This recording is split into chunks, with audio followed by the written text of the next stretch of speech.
আসসালামু আলাইকুম, welcome to আসগার্ড academy. আজকের ভিডিওতে আমরা দেখব যে ইংরেজি সাহিত্যের রেস্টোরেশন পিরিয়ডের মানে কবি সাহিত্যিক যারা আছেন তাদের নাম কিভাবে আমরা মনে রাখতে পারি এই বিষয়ে। তো রেস্টোরেশন পিরিয়ডে আমরা আগের ভিডিওগুলোতে হয়তো বিভিন্ন টেকনিক বা গল্পের মাধ্যমে জেনেছি, যা এই ভিডিওতেও আমরা ওইভাবেই জানবো, যে বাট ওইভাবে আগের মতো এরকম টেকনিক্যালি না। আজকে দেখা যাচ্ছে আজকে যে গল্পটা বলবো সেখানে পুরো নামটাই দেওয়া আছে। তো তাহলে বেশি কথা না বলে চলুন তাহলে শুরু করা যাক। না, আর আগে বলে নেই, তো রেস্টোরেশন পিরিয়ড শুরু হয়েছিল হচ্ছে 1660 সালে আর শেষ হয়েছে 1700 সালে। ঠিক আছে, এটাই হচ্ছে রেস্টোরেশন পিরিয়ডের লিমিট। তো তাহলে চলুন তাহলে শুরু করা যাক আজকের ভিডিও। আজকের ভিডিওতে আমরা কীভাবে দেখব যে লেখকগুলোর নাম বা কবিগুলোর নাম পুরোটাই থাকবে আর কি। তো তাহলে চলুন তাহলে শুরু করা যাক। প্রথম হচ্ছে লিখি স্যামুয়েল বাটলারের একজন লোক, তার নাম হচ্ছে স্যামুয়েল বাটলারের 4 ছেলে। ঠিক আছে, এই 4 ছেলের নাম কি? 1 নম্বরে হচ্ছে জন মিল্টন, 2 নম্বরে হচ্ছে জন ড্রাইডেন, 3 নম্বরে হচ্ছে জন লকি, তারপর 4 নম্বরে হচ্ছে জন লকিকে একটাই না দুটাই, আচ্ছা যাক আমি কনফিউজড, একটাই বা দুটাই যে কোনো একটা হতে পারে। আর হচ্ছে জন বানিয়ান না বিউনিয়ান, আচ্ছা জন বানিয়ান। এই হচ্ছে জন বাটলারের 4 ছেলে। এখন 4 ছেলের মধ্যে কি আছে? জন মিল্টন, জন ড্রাইডেন, জন লকি, জন বানিয়ান। তো এদের ক্ষেত্রে যদি বলা যায় প্রথম জন কি হচ্ছে, প্রথম জন কিন্তু জন মিল্টন।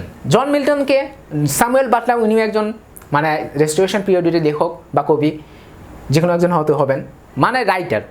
এখন আপনি কবি হতে পারেন, সাহিত্যিক যে কেউ হতে পারে। জন মিল্টন আমরা জানি, জন মিল্টন নাম অনেক শুনেছি। জন মিল্টনকে মহাকাব্য এপিক পয়েন্ট, ইংরেজি সাহিত্যে এপিক পয়েন্টের মধ্যে জন মিল্টনের নাম উল্লেখযোগ্য। তার দুটো এপিক আছে, একটা হচ্ছে কি প্যারাডাইস লস্ট, আরেকটা হচ্ছে 2 নম্বর প্যারাডাইস রিগেন। নাকি এই জন মিল্টন সম্পর্কে আরেকটু একটু ধারণা দেই। জন মিল্টন কিন্তু অন্ধ ছিল, জানেন?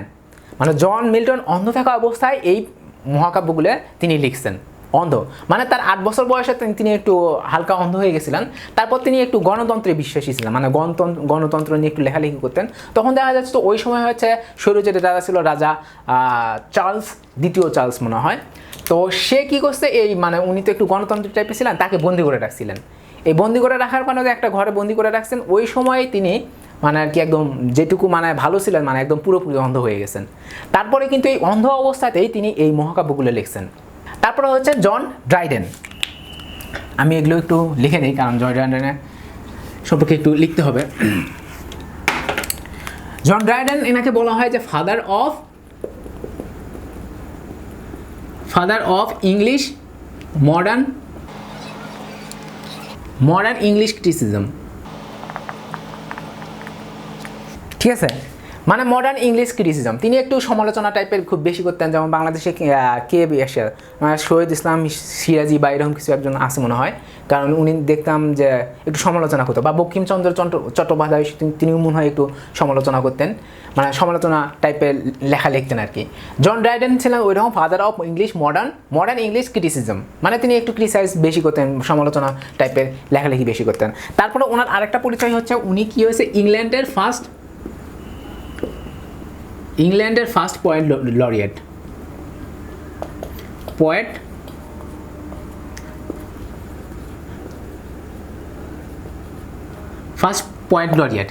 ঠিক আছে, ইংল্যান্ডের ফার্স্ট পয়েট লরিয়েট, সভাকবি টাইপের এরকম কিছু ছিলেন।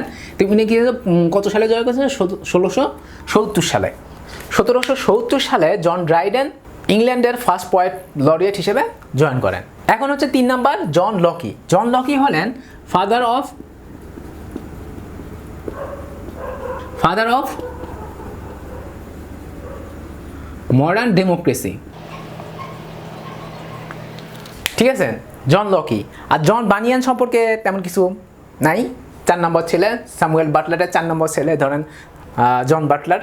আপনারা আবার মনে করবেন না যে স্যামুয়েল বাটলারের আসলেই 4 ছেলে এটা, আমি জাস্ট এটা বোঝানোর জন্য বলছি। এটা তো গেল 4 ছেলের কথা। এখন স্যামুয়েল জনসনের শোকাতুর কোণে 2 জন আছেন, তাদের নাম এখন লিখব। এটা ক্লিয়ার? আচ্ছা, এখন তাহলে আমরা পরের ইয়েটাতে যাই। আগেরবার তো আমরা দেখলাম যে স্যামুয়েল জনসনের 4 ছেলে, এখন আমরা এটা কি করব, স্যামুয়েল জনসনের শোকাতুর কোণে। শোকাতুর কোণে কে কে? উইলিয়াম কনগ্রিভ, আর 2 নম্বরে হচ্ছে আফরা বেন।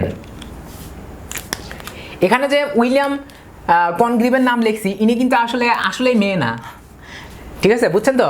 ইনি মেয়ে না, ইনি ছেলেই, বাট আমি এখানে শোকাতুর কোণে হিসেবে জাস্ট খালি মিলানোর জন্য আর কিটা দিছি। আর শোকাতুর কোণে হচ্ছে উইলিয়াম কনগ্রিভের একটা লেখা। এই শোকাতুর কোণে মানে এটার ইংলিশ নাম হচ্ছে দ্য মর্নিং ব্রাইড, ঠিক আছে? শোকাতুর কোণে, এটা হচ্ছে উইলিয়াম কনগ্রিভের লেখা। আর উইলিয়াম কনগ্রিভ সম্পর্কে যদি আমি বলা হয় যে উনি একটু ফেমাস ছিলেন হচ্ছে মানে কমেডি অফ ম্যানার্সের জন্য। আমরা কিন্তু আগে কিন্তু জানতাম যে কমেডি অফ হিউমার্স কে মনে আছে? হ্যাঁ, বেন জনসন। বেন জনসন কি? Comedy of humours Ben Jonson, father of comedy of humours, father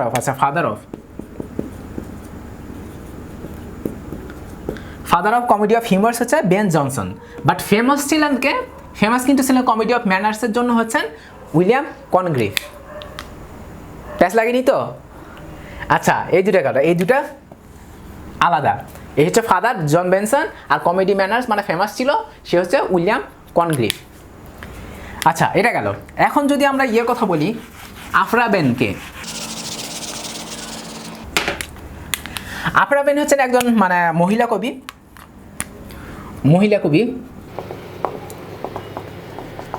Afra Ben আসলে মহিলা, বাট উইলিয়াম কনগ্রিভ কিন্তু মহিলা না, এটা আমি আগেও বলছি। আফরা বেন হচ্ছে মহিলা কবি, মানে তার জামানায় অনেক বেশি রেস্ট্রিক্টেড ছিল, কারণ আমরা জানি যে আগে মেয়েদের পড়াশোনা বলেন, সাহিত্য রচনা বলেন, মানে সব ক্ষেত্রে মেয়েদের একটু কোণঠাসা করে রাখা হতো, মানে রেস্ট্রিক্টেড করে রাখা হতো। তো ইনি আফরা বেন হচ্ছে ওই সময়কার মহিলা কবি, যিনি কিনা ওই সকল পরিস্থিতি মানে রেস্টোরেশন পিরিয়ডে উনি লেখালেখি করছেন। এই সকল পরিস্থিতি মানে যত কিছু মানে প্রতিবন্ধকতা ছিল আর কি, ওই প্রতিবন্ধকতা সত্ত্বেও সব কিছুকে ভেঙে তিনি এই রেস্টোরেশন পিরিয়ডে মানে লেখালেখি করছেন। মানে এই আফরা বেন মানে মহিলা কবি। ক্লিয়ার? তো এই ছিল আমাদের রেস্টোরেশন পিরিয়ডের কবিদের বা লেখকদের মানে সম্পর্কে আর কি ধারণা। তো আশা করি আপনারা বুঝতে পারছেন। আপনারা হয়তো আর একটু দেখলে বা একটু মনোযোগ দিয়ে দেখলে হয়তো আরও বেশি মেমোরাইজ করতে পারবেন। আর যদি কোনো কিছু জানার থাকে তাহলে আপনারা কমেন্টে জানিয়ে দিতে পারেন নাকি? হ্যাঁ, এইটুকুই। আর যদি মানে আর কি যদি ভালো লাগে তাহলে লাইক করবেন, কমেন্ট করবেন, বন্ধুদের সাথে শেয়ার করবেন যদি ভালো লাগে আর কি। আর কি ইমপ্রুভ করা যায় সেটাও কমেন্টে জানিয়ে দেবেন। আমার ফেসবুকে যদি কানেক্টেড থাকতেছেন তাহলে ফেসবুকে যে পেজটা আছে ওখানে লাইক দিয়ে রাখবেন। আর এখানে সাবস্ক্রাইব যদি নতুন হন তাহলে সাবস্ক্রাইব করবেন, আর পাশে বেলটা একটু বাজিয়ে দেবেন, তাহলে নতুন ভিডিও আসলে নেক্সট টাইম কোনো ভিডিও আসলে ওইটার নোটিফিকেশনটা আপনার কাছে চলে যাবে আর কি। ঠিক আছে? তো তাহলে দেখা হবে নেক্সট কোনো ভিডিওতে। আশা করি সবাই ভালো থাকবেন। দেখা হবে নেক্সট কোনো ভিডিওতে। আল্লাহ হাফেজ।